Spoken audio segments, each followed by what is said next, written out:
everyone. Welcome to the Rickey Jones Jr. podcast. I am not Rickey Jones Jr. I'm his wife, Chrystle Jones Jr., but you know my amazing husband, Mr. Rickey Jones Jr. Yes. I'm so happy to be here with you today. Are you happy to be here with me today? I am. And the funny thing is, like, she was like, I'm going to do your intro. And honestly, I did not know what she was going to do with it. But I will say you did do it justice. So thank you, Beth. It was fun hearing it from your perspective. Yes. Okay. So I'm here. We're here. We're doing something different, obviously. Yes. Today, so I asked Rickey if I could interview him. Well, I told him that I wanted to interview him. I was like, I want to interview you. And he was like, okay, wait like a month. And I was like... No, I said why. My question was why. Do you remember why? And Tell me. You remember why you said why? Oh, why did I say why did I have to wait a month? No. Why you wanted to interview me. Oh, interesting. So... Like, why do I want to interview you? Correct. Yeah. Okay. What was the reason why? Because you're awesome and I want everybody to see it. Right. So, okay. You wanted me to tell everybody that I think you're awesome? There's that, but then, it's just the way you said what you said. But, we're here. I was so excited and I had to wait. Gotcha. But it was for a reason. I was about to say, we were doing a Father's Day interview, conversation, so it was like a thing, right? So, we're here now. And I think you were actually literally in the process of getting ready to interview someone else, and I just came in the room and started very well potentially asking you questions. Gotcha. But we're here now. It's your show. It's your floor. We're here. We're here it's not my show. I'm just here to interview you. Right. This episode. Podcast. This episode is for you. It's a takeover. Correct. I'm so excited. All right. So, for the Rickey Jones Jr. Takeover show, okay, I am going to be interviewing Mr. Rickey Jones Jr. Okay. And I am going to be asking him questions. Because that's what you do when you interview. This is very true. The first set of questions are going to be... Oh, I'm so nervous. Why? Why are you nervous? I don't know what to expect. And now I'm starting to feel like what the other fathers might have felt when I interviewed them. More specifically, like my dad, he made a pause. But I'm going to hold it because I may be able to use that pause. But go ahead. What's a pause? Is that like a We're here. Timeout? We're here. No timeouts. There's no need to be nervous. It's right. Me. I'm locked in. We've been married 8 years. You know what to expect. Kind of. That's the reason why I'm nervous. Let's get it. This is exciting. Okay, so the first thing that we're going to do is we are going to do a set... And don't be nervous. It's going to be really easy. I'm here. I have a plan for like a part 2 possibly. Okay. So I'm just going to keep it mild this time. Okay. So the first thing that we're going to do is we are going to do some rapid fire questions just to get you warmed up.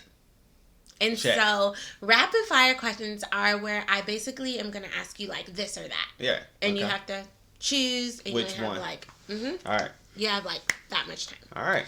So I have the rapid fire questions written down. Do you know the answers to them? No, you get to answer. Right. It's your answers. Right. I'm just saying if you know me to be able to answer the question that you're asking me. Oh, do I know? But no, it's cool. We're not here for that. I don't know. All right, let's get it. Some of them I think I would know, but all of them not necessarily. I'm ready. I'm locked in. You're ready. Okay. Ready? There's only 5. Oh, okay. I was ready for 12. Well, go ahead. No, there's only 5. Mm-hmm. Okay. I could do some off the dome, though, if you want. Locked in. All right, here we go. Salty or sweet? Sweet.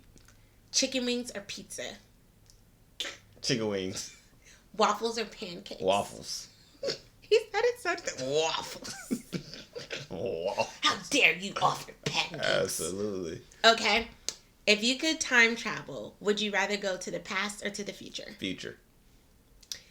If you could be any color in a crayon box, what color would you be? Purple. That's it. Did I surprise you with the chicken wing one? It was going so fast. What did you say? Oh, okay. Chicken wings. Yeah. No. That was the one that I knew you would choose waffles. I knew you would choose sweet. Absolutely. That was definitely the one that I really didn't know, And I will say it's chicken wings now because I don't eat pepperoni pizza. If I ate pepperoni pizza, it would be pizza hands down. Okay. Mm-hmm. I know you're left for pizza, and so correct. That's why I was definitely. It's starting to fade in because between. it's hard to find good chicken pizza. And so it's starting to fade. Because chicken pizza wasn't meant to be Just the saying. thing. If you all know some good chicken pizza that's like at a franchise, because obviously we are what we are, let me know. That's a question for you. But barbecue chicken pizza is good though. Ooh, do pineapples go on pizza? Absolutely. Okay.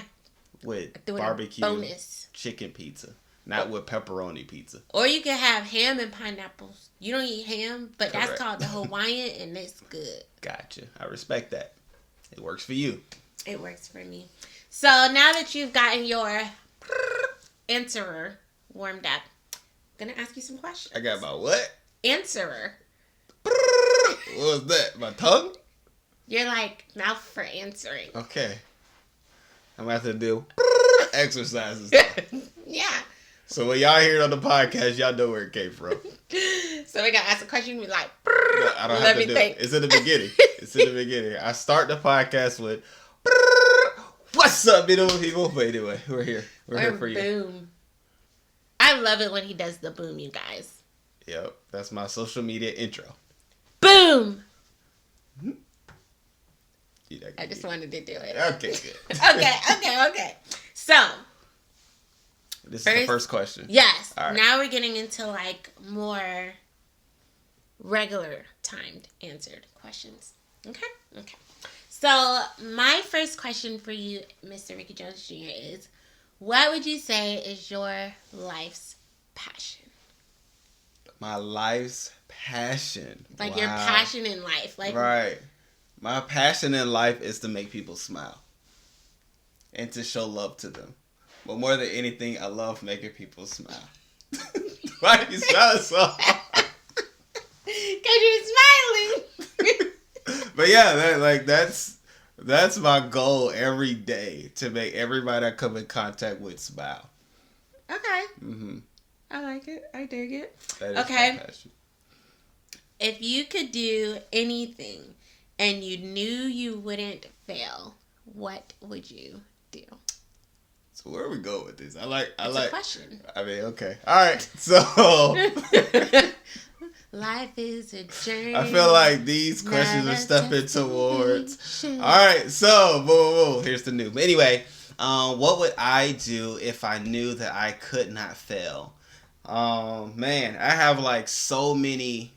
That's a stretch. I have like 5 different app ideas. Okay. And so if I knew I could not fail in the development of these apps, I would have been done it. Like, I've sat on some for too long.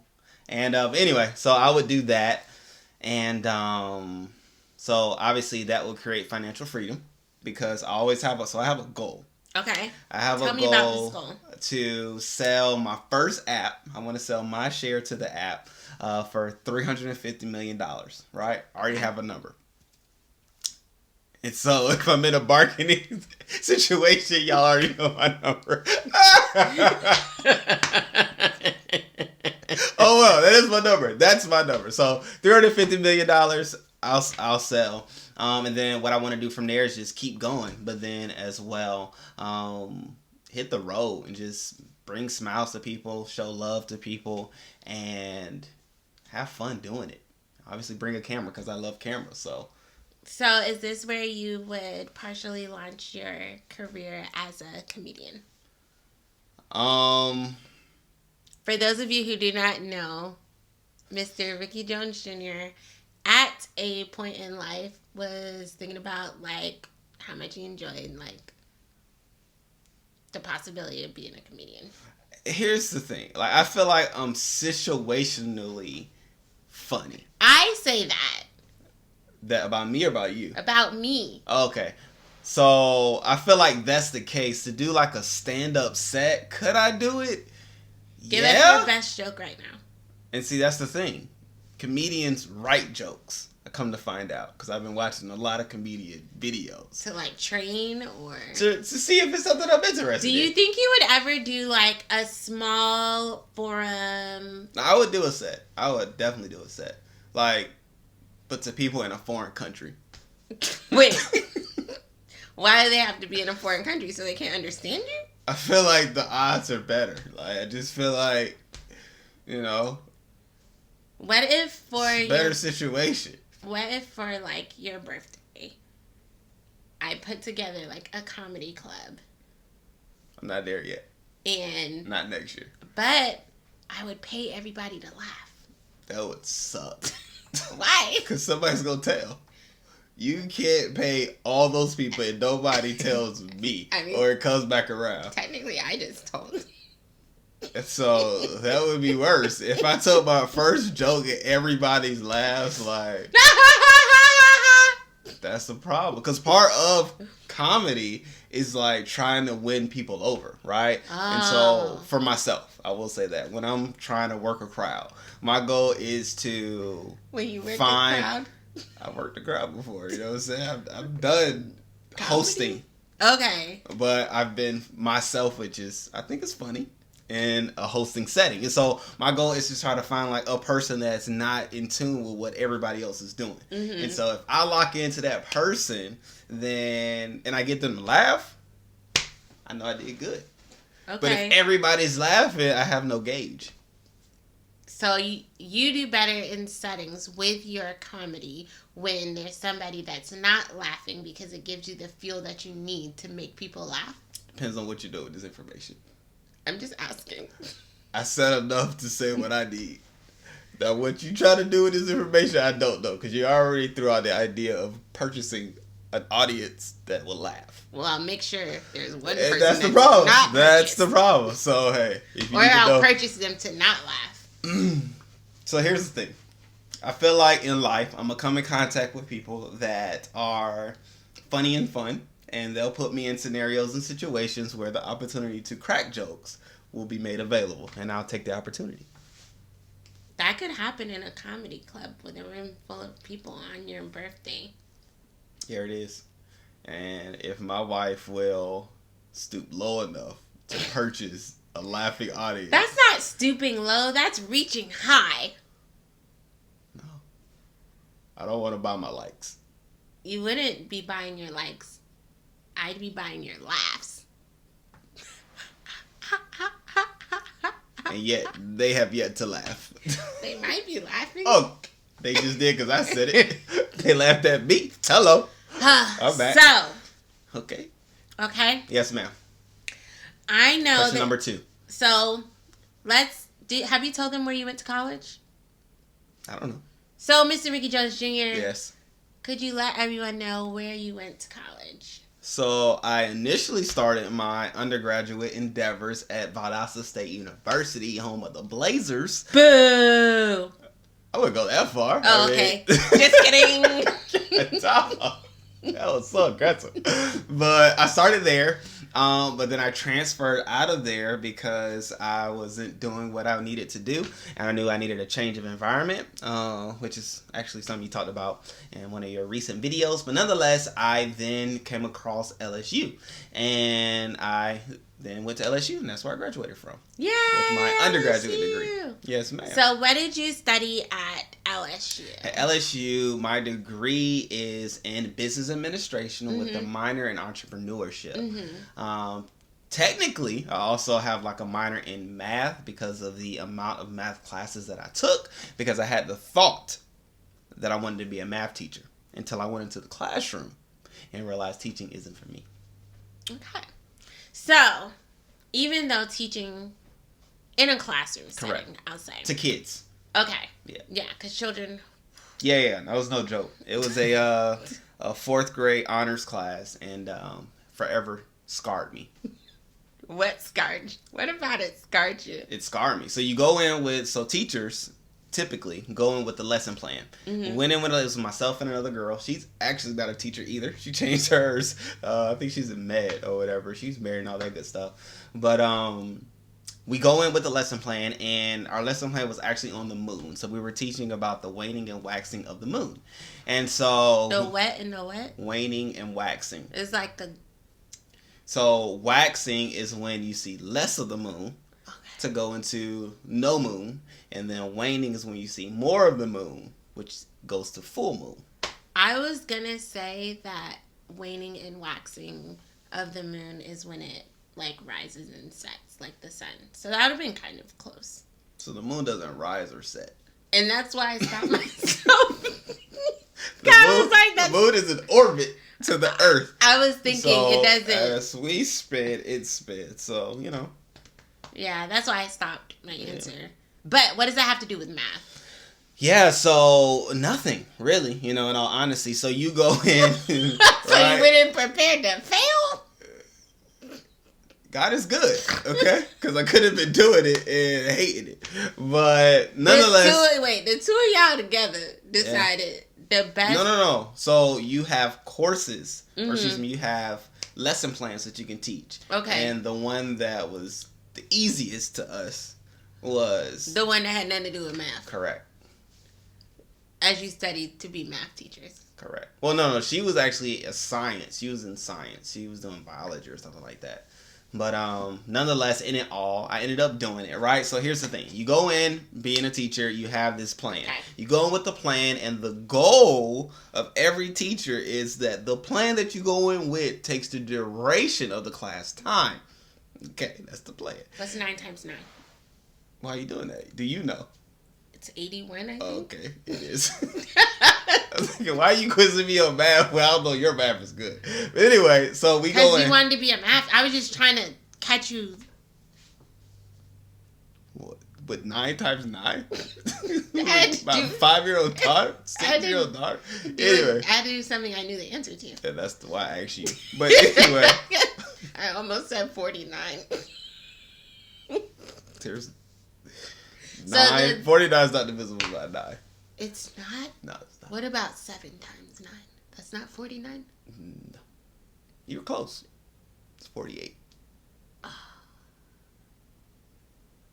What? Is anything multiplied with 49? Are there any numbers that you multiply to get 49? So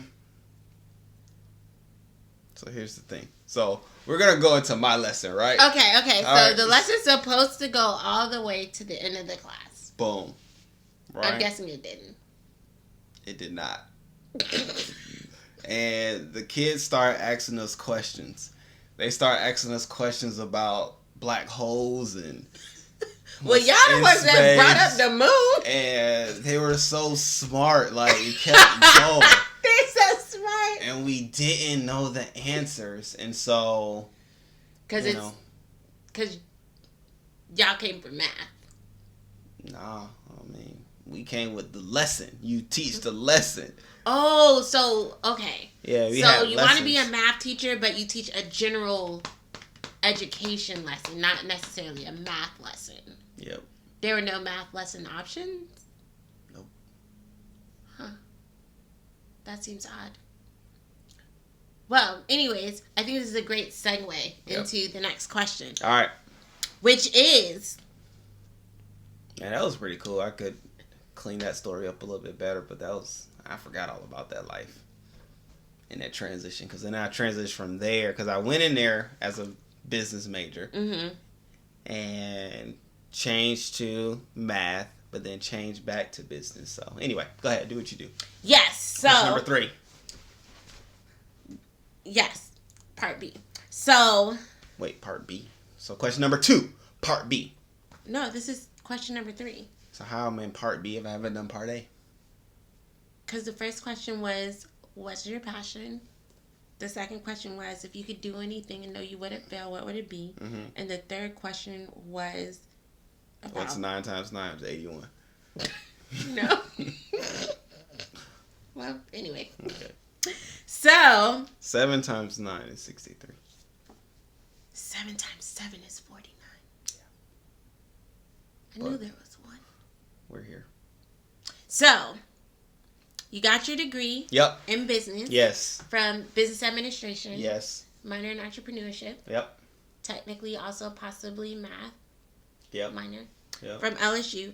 What is one piece of business advice you would give to someone based on something you learned in college? In your business degree. Oh, man, that's pretty good. That's pretty good, man. What would I what business advice would I give somebody?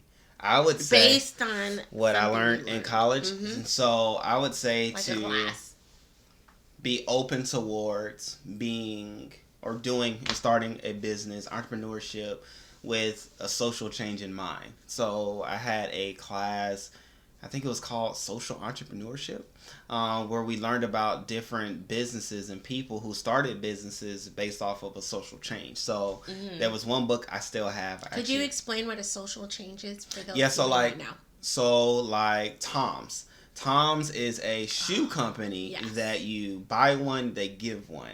Yes. And so the social aspect of it is it has something to do with something in the world, right? And so the Tom's theory is if you buy a pair of shoes, they're going to give a pair of shoes to somebody who doesn't have a pair of shoes. Okay. Banker to the Poor was a social enterprise that offered banking to people, obviously, that can afford banking, but on the back end, they also afforded women who were in, I think, India, the opportunity to also bank, but socially, they weren't able to bank. So it was kind of like private banking for them that was afforded by the people like you and I who could just go and do a bank account. Okay. And so that was cool. And then it was also one that I really loved. So obviously, I love this. So I love the concept of selling something, giving something, or truly the idea that interlocks us all together. But anyway, that's neither here nor there. But there was one was like soccer. It was this one, I forgot where and the name of the company, but it was all about soccer. And it was just cool because they had a soccer tournament for people that were poor. And so it offered them something to motivate them to live life. And oftentimes people who were in the competition then were able to either get jobs or connections or things like that that got them from being homeless.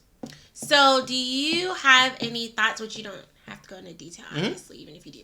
But do you have any thoughts about a social business one day, or even if you don't have any thoughts of like an exact one, maybe, do you think that that's something you would want to do? Create a social? Absolutely. I feel like all is that businesses... Did I say that right? A social business? What is it? Is that what you said? I'm gonna say yeah. Social I'm gonna say yes for now. Okay. But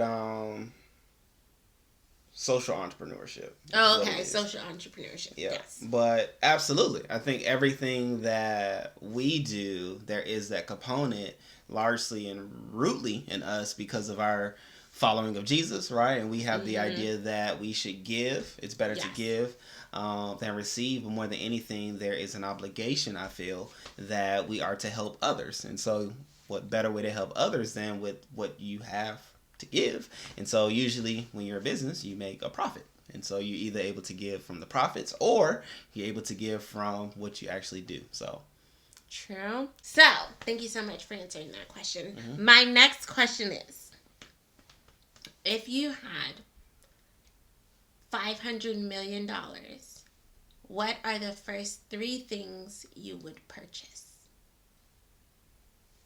for anyone? So is this like out of the blue, or did I acquire this money due to business acquisitions? Does it matter? It definitely does, because if I... Out of the blue. Okay, that's cool.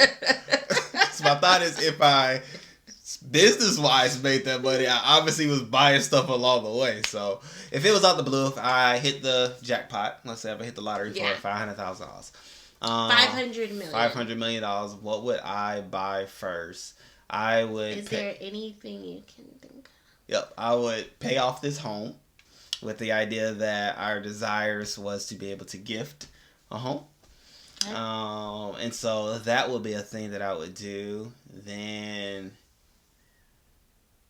buy. What would I buy? What would you purchase?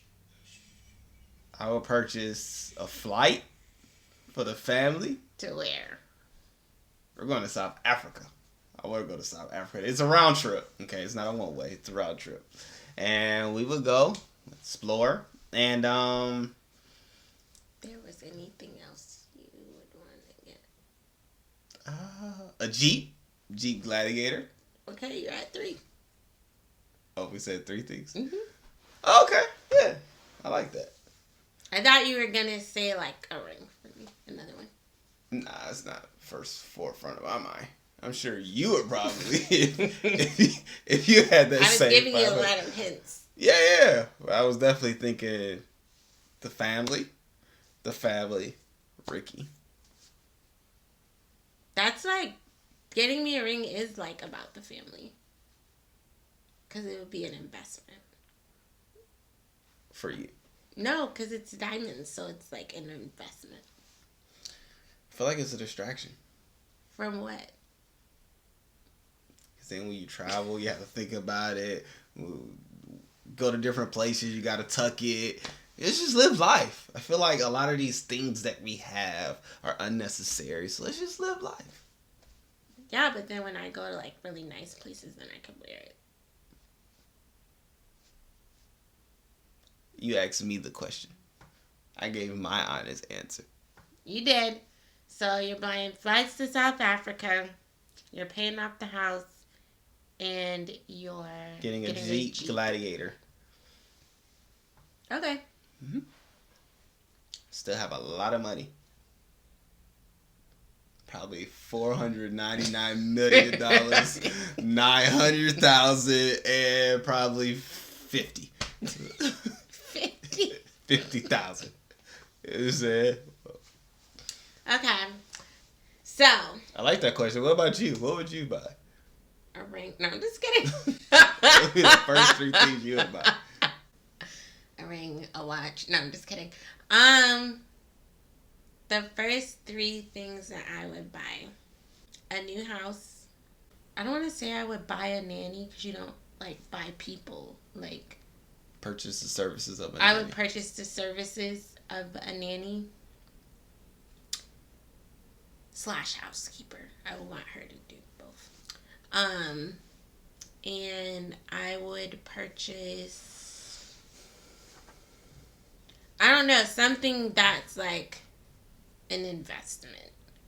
So I don't know if it would be like real estate or like maybe like a Birkin bag that increases in value. There's growth, ladies and gentlemen. I wouldn't want it as like a bag I would carry. Like I would literally want something. I've read up on like just different fashion items, even like vintage fashion items that you can purchase that like increase in value. So or you can purchase Birkenstock that won't fade in time. Moths or nothing can get to it, but it'll forever increase. But nonetheless. No, it wouldn't be that I would, like I said, it wouldn't be that I would just want to carry this bag. It would literally be, like I said, just some research and stuff that I saw about how they increase in value and stuff like that. But now that I'm thinking even more about it, maybe I would actually, instead of buying like a bag, I would probably buy like a piece of art. Like a really nice piece of art. So house, I would procure housekeeping and nanny services, and I would probably get like a really nice piece of art that would increase in value over time, and also just like a piece of art that I really like. Boom. To put in the new home that came furnished. Or does that count as more stuff? It's more stuff. There's a lot of people who win the jackpot go broke. Nonetheless, we're here. We're here. Assets are on the other end, ladies and gentlemen, so don't feel like we don't think about those things. But what you got? What's the next question? So my next question, I know that you love loving people well. Yes. And so my question is, what would be your ultimate way to show love? If you could go one place in the world and do anything to like show that community of people that you love them, like the love of God, like what would that thing be? What would you want to do? I think that's very specific to the specific area because I don't think everybody needs the same thing. So before I went to attempt to do such a thing, I would first ask somebody who is actually boots on the ground to find out what the needs are and seek to do that. Because my need may not be their need, or even my perceived need or my perceived thought of their need may not actually be what they would really want. So my goal would be to first find out what they need and then do that, be that, no questions asked about it, and just kind of going forward if I was to do that in this setting, right? And I could say that with the idea of like, I know people here, right? And so what I would do is I would pay people's rents and mortgage for... So it's not a gift. Okay, it's an action. Yes. What would the action be? Yes. Man, that becomes highly interesting when you say a group of people. What would the act be? The act would be a sit down and we would run through some stuff, run through the idea of self-love, and then the power of that, the power of self-love. And then from there, we would just allow for them to be free, to be who they are with that awakening, whatever that word means to you, but let me be more specific, with that understanding of self-love. And we're just going to have fun. Like, we'll probably do a little dance situation at the end, have a little fun. But the goal is and would be for them to be free. Them to be free in that moment, but then free beyond that moment to be who they are, all that they are, and love just that. Okay. So you'd want to, like, have a talk with them, make sure they, like, really understand, like, love. Boom. Self-love. Boom. I think it starts there, which is why I love the song. I'm starting with the man in the mirror. Yep. Starts there. You gotta love yourself. Take it a step further. Okay. No, that's cool. I would just throw a party. I feel like everybody needs a good party. But you don't know, right? I feel like parties are kind of specific to certain cultures, you know? I don't know. Everybody likes a party. I haven't been everywhere, so obviously we can't make a statement. Because they haven't had one. Everybody needs a good time. Would you throw a party in Senegal with American music?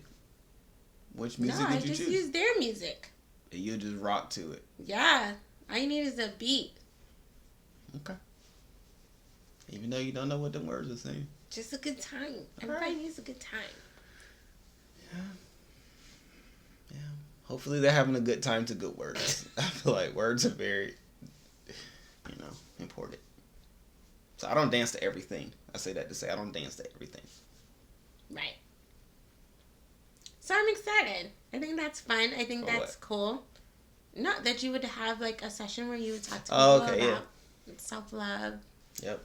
I think that's cool. Yep. The stages of love. The what? Stages of love. Okay. I'm working on something now, but we'll get there. We'll get there. What are you about to say? I was going to talk about your book. Okay. So, you have a journal. What is he to you today? I was going to say that. Oh, okay. I mean, it took a while. I mean, I was trying to help you just like the math. What is he to you today? So, what was the inspiration behind writing this journal? So, it's a journal, right? It's a 60-day journal that you as the participant work through, write through, and all those different things like that. But the inspiration behind the journal itself came from my desire to further deepen, establish, or connect and have a relationship with God. And so I was reading the Bible, I was doing that. I believe I heard from God. I knew the voice of God. However, I wanted a way to be able to record my conversations, but then also track my growth. Yeah. And so God was like, okay, break it down this way. So I broke it down that way, felt very comfortable with it, was working it out. A lot of inspiration came, a lot of where I am today came about because of the journaling and things like that. And then, I won't say the end of it because I still do it, but at a certain point, God was like, okay, now share it with the world. So I was like, okay. Obviously, that wasn't my thought. That was something I was doing personally, but God spoke to me in a way in which it should be beneficial and is beneficial for others. So that's why He put it out. And so I did. I did back in 2016. came out with the journal, and that was when we were. Well, I think we were in school at that time, and yeah, did it. And so I love the fact that you did the journal, and like you said, it's not a lot of content in it because you're the one that's having these conversations with God, that's filling in the journal. Mm-hmm. Do you foresee yourself writing more? Let me say it this way. Do you see yourself developing more journals, and do you see yourself writing an actual book? Mm-hmm. Not an actual book, but writing a book one day. Mm-hmm. So yes, it's very interesting that we're talking about this right now, because my thought has been to resurface the journal this year. But then even I say specifically this year because I do want to do another edition of one next year. And I say it that way because I was going to just like redo that, but God was like, no, leave that for what that was, because that was a stage in life. Mm-hmm. However, the next one will then speak to the next stage in life, mm-hmm. and things like that. So yes, there are more, but then book wise, absolutely. I have a question. Yep. So with the second edition or another edition of a journal, do you believe that it may have, because like you said, in this one there's not a lot of writing from you. We see some of the things that you kind of mentioned to the readers at the beginning. Mm-hmm. You shared something that God spoke to you concerning, right. For you as well as for the readers that you felt that you needed to share.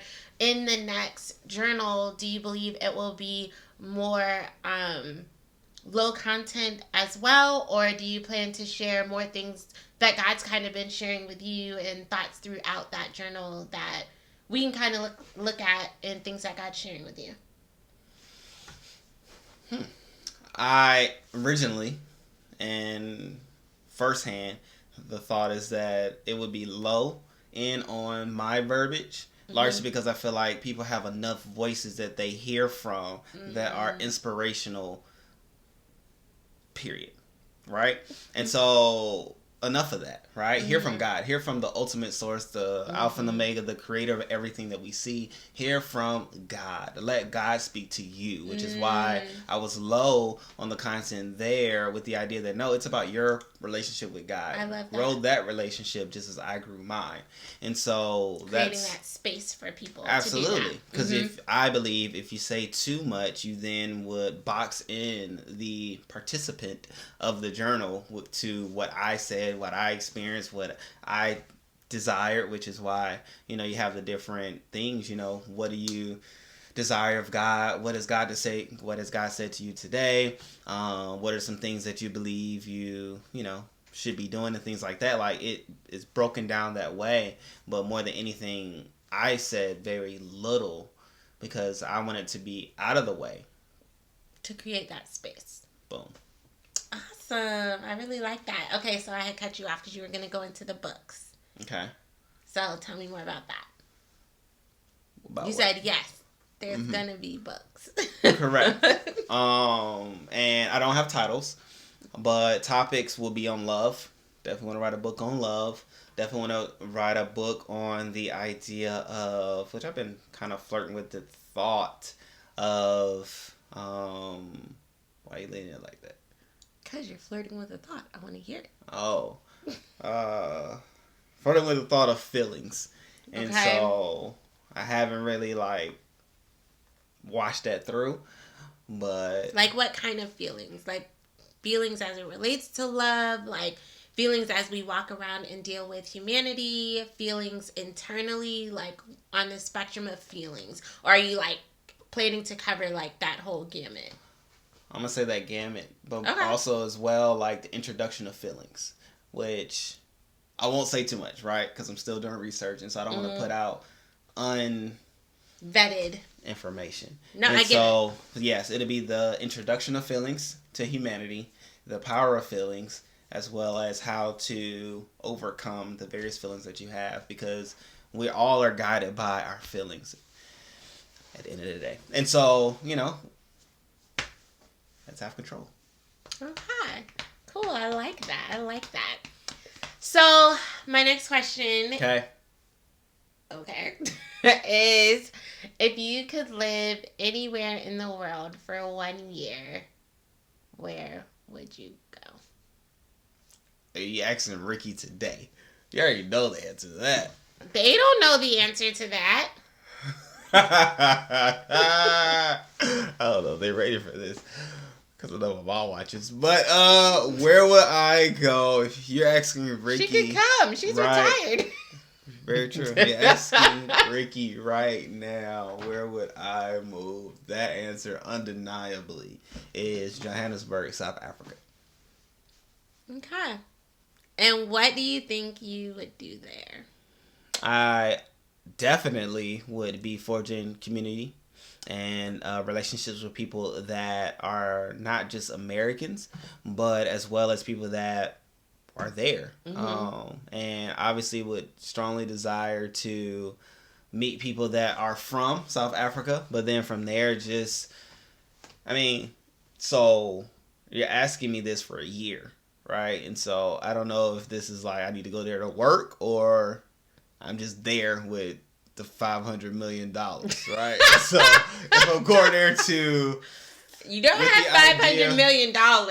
Right. So what I would do... So first I would try to make sure I establish myself here first to be able to go and to not have to like think about work initially. But definitely I would bring over what it is I'm doing here, there, which definitely will have the roots in love, but then also helping entrepreneurs do their businesses. That's definitely something I want to do and see us doing. But then I also want to grow kale, right? But I think I want to do it more so in a facility.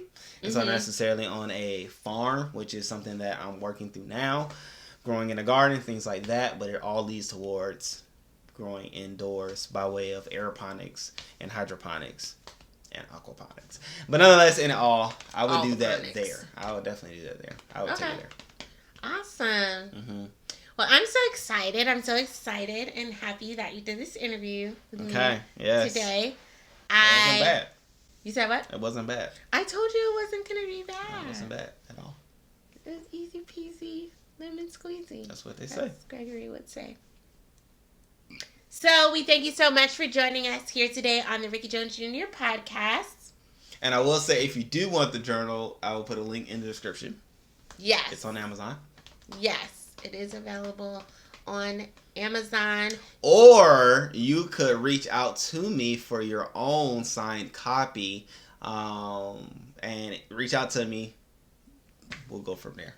Because I don't know where you are. So I don't want to give like a price. And I don't know where you are. Well, it'll just be the price of the book plus shipping, right? Yep. Okay. Right, but I don't know where they are, right? So that's the idea. But shipping, you don't know. Yeah. What was I going to say? So how do they reach out to you? Is there an email or? There's an email in all the descriptions. Okay. So email him in the description box. Let us know in the comments if you enjoyed the interview today. If you want me to come back, do more interviews of Mr. Rickey Jones Jr. Find out the things he was going to be scared about. I mean, I wasn't necessarily scared, just the unknown. There's unknowns with Chrystle. Into the unknown. That's what, don't sing too much. We don't need to get Into the unknown. Alright, here's a song. You can sing it. Yep. Can't play the beat. Well, we're not going to get any tags, blemishes, or anything. But I am so proud of you. I'm so proud of you because I know you recently came to 600 subscribers. I did, and then it dropped. It's crazy how that works. It's doing something weird, it's okay. You know how that goes. We did it with the other channel. Like, we were so excited, boom, then it boom. It's like, gosh. But it's anyway. okay. It's by the time this video posts, it'll be back up. I have no doubts. You're super amazing. Boom. So, if you guys would like to find out more amazing things about Mr. Rickey Jones Jr. himself, that's the name. You can definitely check out the links in the description box so you can follow him on other social media platforms such as Instagram. I did find him doing some little dances on TikTok. I was like, those are old. What is this? You didn't see that? I was like, what is this? This is back when we were TikToking. This? This was back when we were TikToking. He said we was TikToking, but he was the only one in the video. But you were doing the TikToks too on your channel. He said we was TikToking, but he was the only one in the video. I had a TikTok. You had a TikTok. He was TikToking. I was TikToking. But then TikTok is too much time. TikTok can be a lot. It can be a lot. It can be a lot. It can be a lot. But, like I was saying, you'll be able to find him on Instagram. Yep, I'm back on TikTok too. Oh, look. See there. And TikTok. What's your name on Instagram? What's your name on TikTok? My name on Instagram is Rickey Jones Jr. Okay. TikTok, I don't know. I said I'm back on it. I didn't say anything beyond that. Okay, so you'll find that out in the description box. And yes, I don't even know like how you find your name on TikTok. Oh my gosh. Well, maybe if you search Rickey Jones Jr., but he has a common name, so I don't know. Maybe not gonna pop up. Yep. So it's DKUJ_Rickey Jones Jr. Huh. So it'll be in the link in the description. I don't know why I feel like I need to lean in to talk sometimes. Do what you do. The camera's watching. Okay. So, at any rate, I think he's phenomenal. See how that was funny? They laughed. Because mentally, I laughed for them. So, they laughed on that. But see, it's like situational. You can't put that on a set. I don't That'd think be whack. What did you say that was funny? And that's the problem that you have. The lack of understanding of true funniness. So how you gonna end this? Because we're already at the end. No, I was, and then you started doing these things. Okay. So thank you so much again for joining us for the Rickey Jones Jr. podcast with the Chrystle Jones Jr. Takeover, interviewing Mr. Rickey Jones Jr. himself. Wow. Keep saying it. What? Jones Jr. I really thought when we first got married that was my name. It happens. That I had to put that. The suffix. Yeah. I did think that. See, every time I'm about to end, then you start again. So, thank you so much for joining us on the podcast today, the Rickey Jones Jr. podcast. Get it in your mind, get it in your head, because you're going to be hearing it more. And so, with that, I will say like, comment, and subscribe to the channel. And if you want me back, all you got to do is say that.